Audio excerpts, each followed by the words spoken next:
नमस्कार विद्यार्थी मित्रांनो, आज आपण युनिट नंबर 3 मधील प्रॉब्लेम घेत आहोत। Unit number 3 single entry system. त्याच्यामध्ये प्रॉब्लेम लिहून घ्या। Problem number first,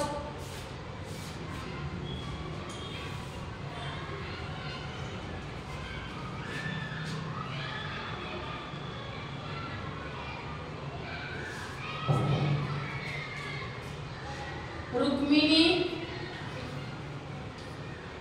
keeps her books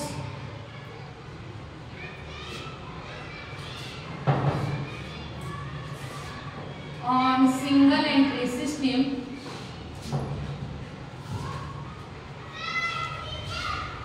तुम्ही पण लिहून घ्या। And the following information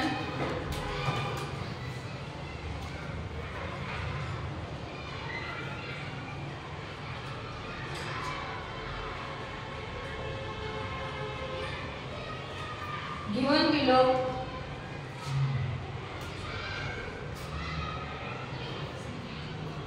from her records।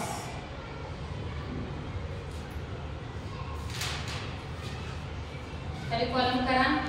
पहिला कॉलम पर्टिक्युलर्स किंवा लायबिलिटीज।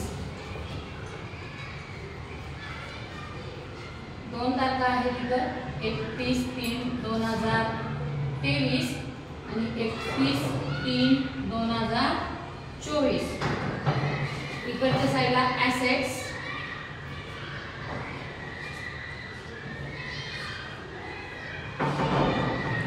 एक 31/3/2023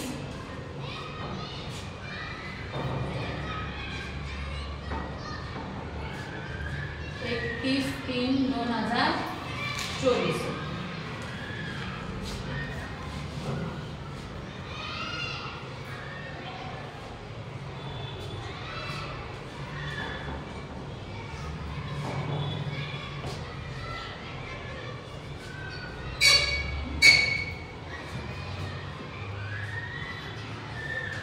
फर्निचर 2 लाख 2 लाख।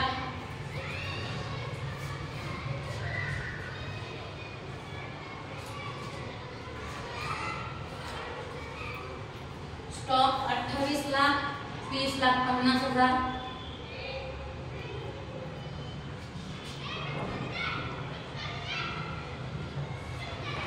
डेटर्स 21 लाख 34 लाख।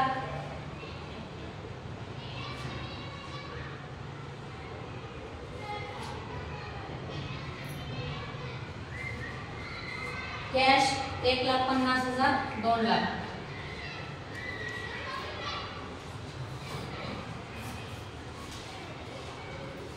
इकडच्या साईडला investment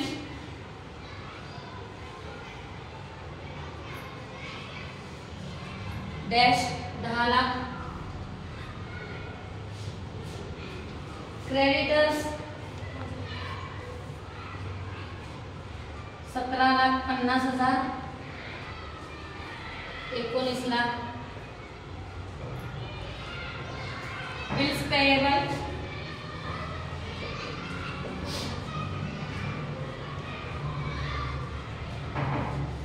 3 lakh. Loan dash 5 lakh. याच्यानंतर खाली इन्फॉर्मेशन दिल्या।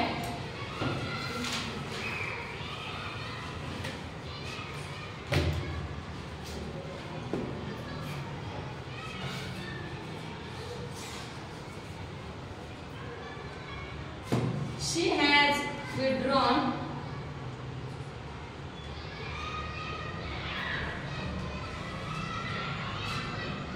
rupees 5 lakh out of the business during the year।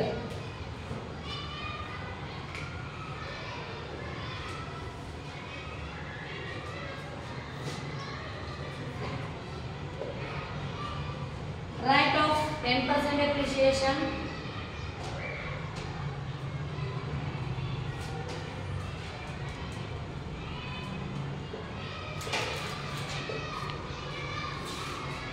on furniture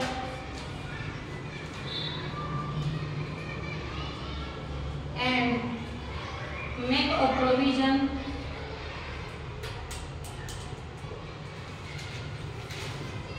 for bad debts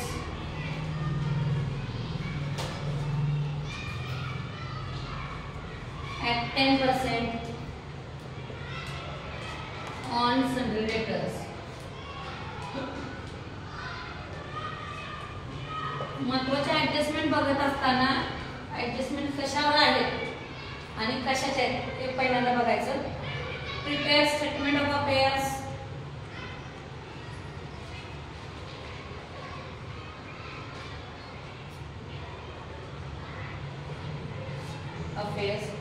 as on 31/3/23 and 31/3/24.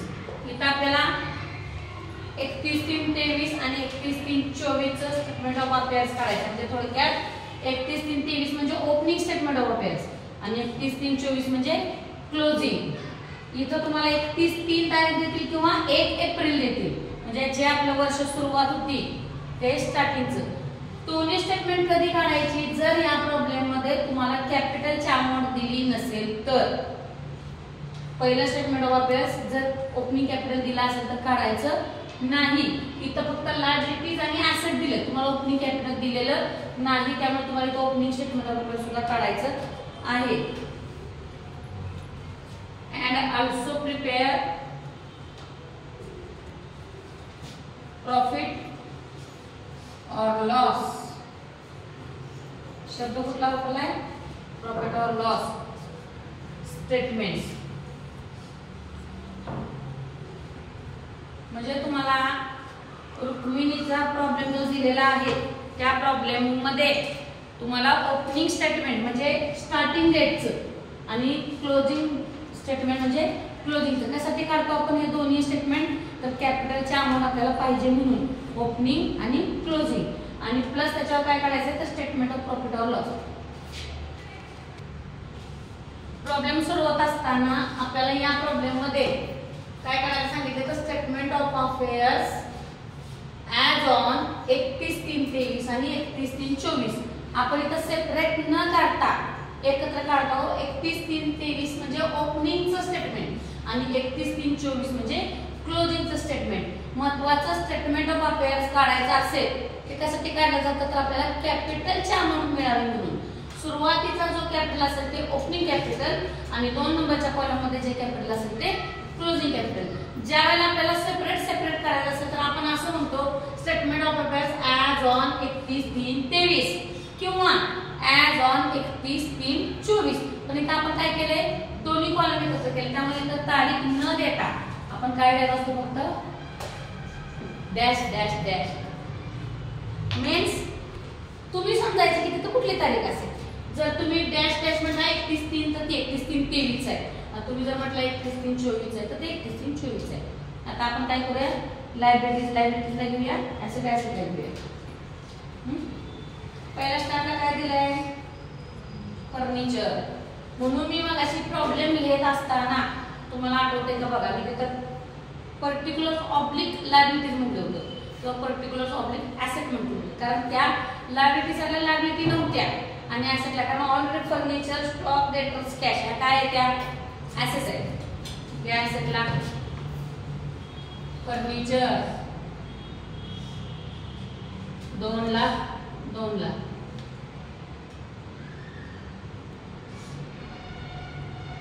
Stock 28 lakh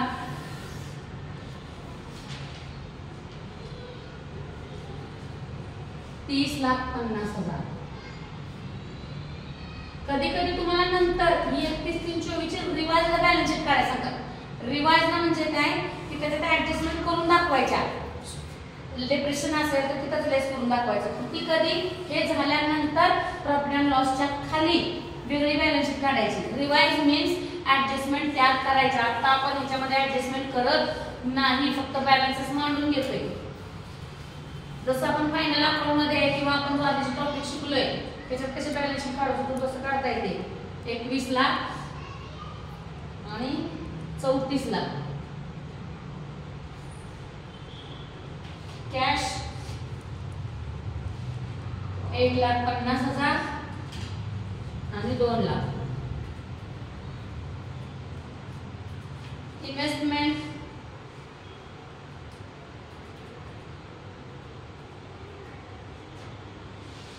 dash 10 lakh. म्हणजे आता 31-23 ला इन्व्हेस्टमेंट नाही. त्याच्यानंतर क्रेडिटर्स. क्रेडिटर्स ही काय आहे? लायबिलिटी. त्यामुळे आपण लायबिलिटीला लिहूया. क्रेडिटर्स 17,50,000 आणि 19 lakh. Bills payable dash 3 lakh.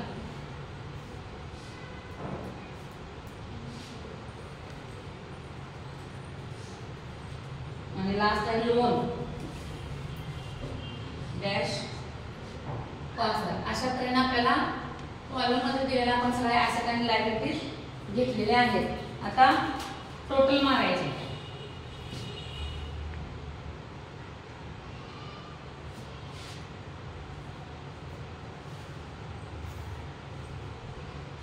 पहिल्यांदा 31-3-23 ची टोटल मारून घेऊया. इथं जो बॅलन्स येईल त्याला आपण काय म्हणणार? कॅपिटल. कंसात काय म्हणायचं? Balancing figure. याचा अर्थ काय? तर ही अमाउंट तुमची ह्या रकमेतून ही रक्कम वजा केल्यानंतर बॅलन्स जो आलेला आहे तो किती टोटली कॅश स्टेटमेंट ऑफ अफेअर्सची 31-3-23 ची 52,50,000 येते का? किती येते? 28 लाख, 21 लाख, 1.5 लाख, सॉरी 2 लाख आणि 1.5 लाख. बरोबर आहे की? 28 आणि 31, 40 आणि 9 49, 50 51 आणि 52. 52,50,000 बेरीज येते. 52,50,000 मधून हे 17,50,000 वजा केल्यानंतर 35 लाख बॅलन्स राहतो. ते आपलं आहे ओपनिंग कॅपिटल. ऍज सिमिलर आपण सेकंडची टोटल मारूया. इयर एंडची 30,50,000, 2 लाख आहे, 34 लाख आणि परत 2 लाख आणि 10 लाख. इथंच बघा 30 आणि 30 60 आणि 70. 70 हे 4 आणि 2 76, 2 78 म्हणजे जी टोटल किती येणार आहे? 78,50,000. कॅल्सी आहे आपल्याला वापरायची. कॅल्सीवर टोटल मारून बघा 78,50,000. 78,50,000 मधून 19 आणि 3 22 आणि 5 28 19 आणि 3 22 5 27 लाख मायनस केल्यावर 51,50,000 कॅपिटल राहतो. बरोबर? म्हणजे 35 लाख आहे कसले कॅपिटल झालं आपलं? सुरुवातीचं आहे, नो ओपनिंग. आणि 51,50,000 हे कसले कॅपिटल झालं? क्लोजिंगचं. बरोबर? अशा तऱ्हेने हा आपण काय काढला? फक्त स्टेटमेंट ऑफ अफेअर्स. आणि याच्यावर आपल्याला आता काय काढायचं आहे? स्टेटमेंट ऑफ प्रॉफिट और लॉस. स्टेटमेंट ऑफ प्रॉफिट और लॉस हा नेहमी आपल्याला इयर एंडचा काढायचा असतो.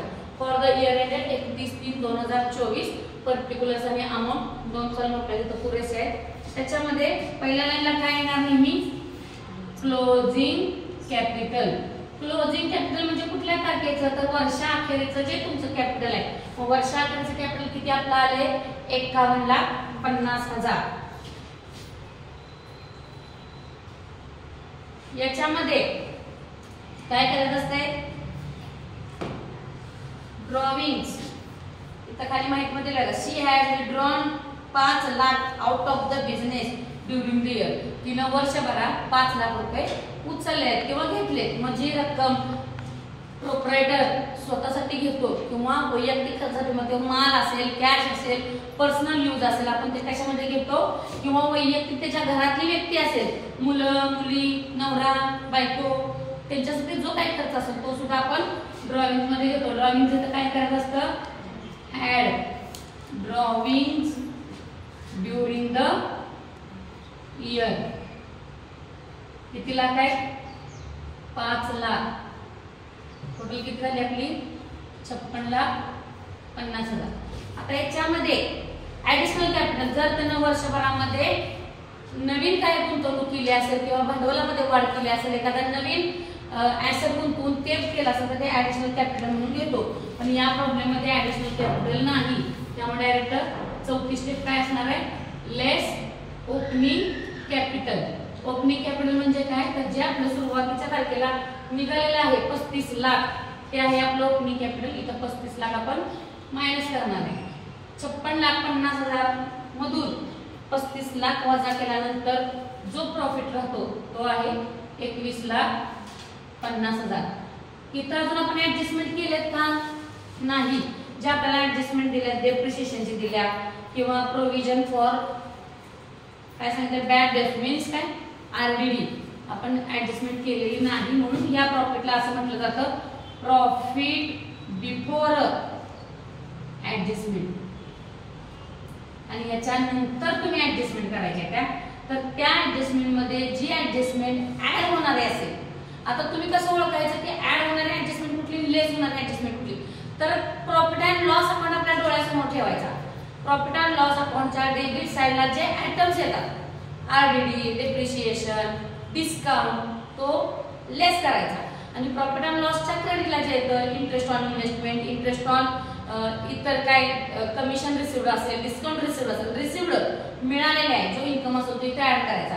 तर या प्रॉब्लेम मध्ये आपल्याला फक्त दोनच ऍडजस्टमेंट आहेत. एक म्हणजे write off 10% depreciation on furniture and make a provision for bad debts 10% on debtors.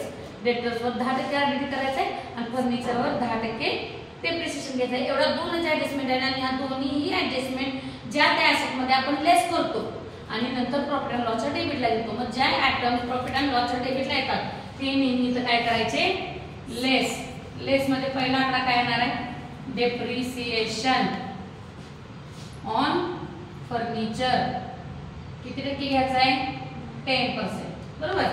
आता 10% घेत असताना ही फर्निचरची किंमत तुमची सेम आली, सेम आहे ना, ऑन 2 लाख 1 इयर सेम आहे अमाऊंट 2 लाखावर वर्षाचं. सेम नसती तर आपण पहिल्या 2 लाखावर वर्षाचं घ्यायचं आणि नंतरची किंमत किती वाढली त्याची तुम्हाला डेट दिलेली असते प्रॉब्लेम मध्ये. 1/7 ला वाढल्या, 1 जून किंवा 1/10 ला वाढले, तेवढ्याच महिन्यांचं डेप्रिसिएशन आपण इथं 1 इयरचं किती येणार, 20,000. आणि दुसरं काय करायचं आहे, रिझर्व फॉर बॅड डेट्स